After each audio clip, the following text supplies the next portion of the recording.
السلام علیکم ورحمۃ اللہ وبرکاتہ۔ یہ پیارے بچوں کے لیے ہماری ایک اور کہانی ہے۔ اس کہانی کا موضوع ہے رمضان کی روشنی۔ حمزہ ایک بہت ہی خوش مزاج اور شرارتی بچہ تھا۔ جیسے ہی رمضان آیا، اس کی امی نے کہا، بیٹا رمضان میں ہمیں زیادہ سے زیادہ عبادت کرنی چاہیے، نماز پڑھنی چاہیے اور قرآن مجید کی تلاوت کرنی چاہیے۔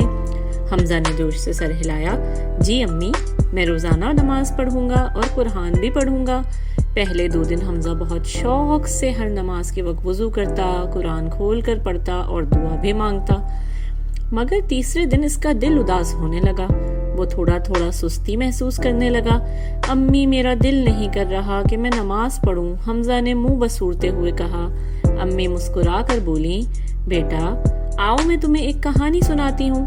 حمزہ خوش ہو گیا کیونکہ اسے کہانیاں سننا بہت زیادہ پسند تھا۔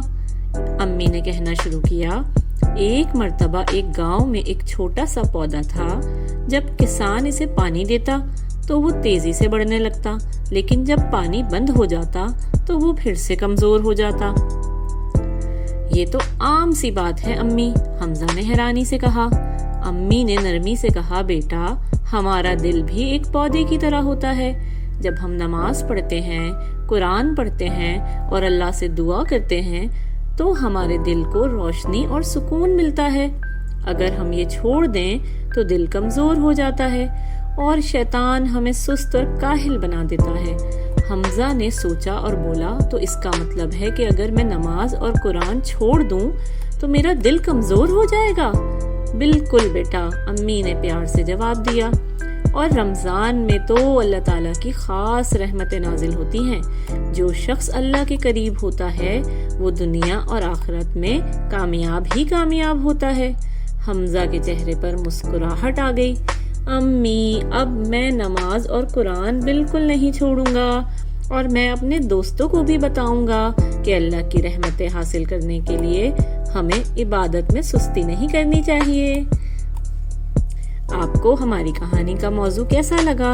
ہمیں بتائیے۔ امی نے حمزہ کو پیار کیا۔ ماشاءاللہ ماشاءاللہ، یہی تو ایک اچھے مسلمان کی نشانی ہے۔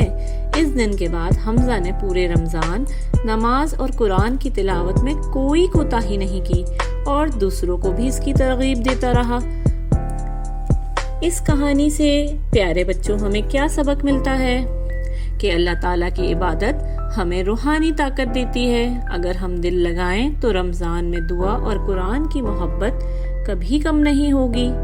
یہ کہانی بچوں کو آسان اور دلچسپ انداز میں عبادت کی اہمیت سکھانے کے لیے بنائی گئی ہے۔ آپ کو کہانی کیسی لگی ہمیں کمنٹس میں بتائیں۔ شکریہ۔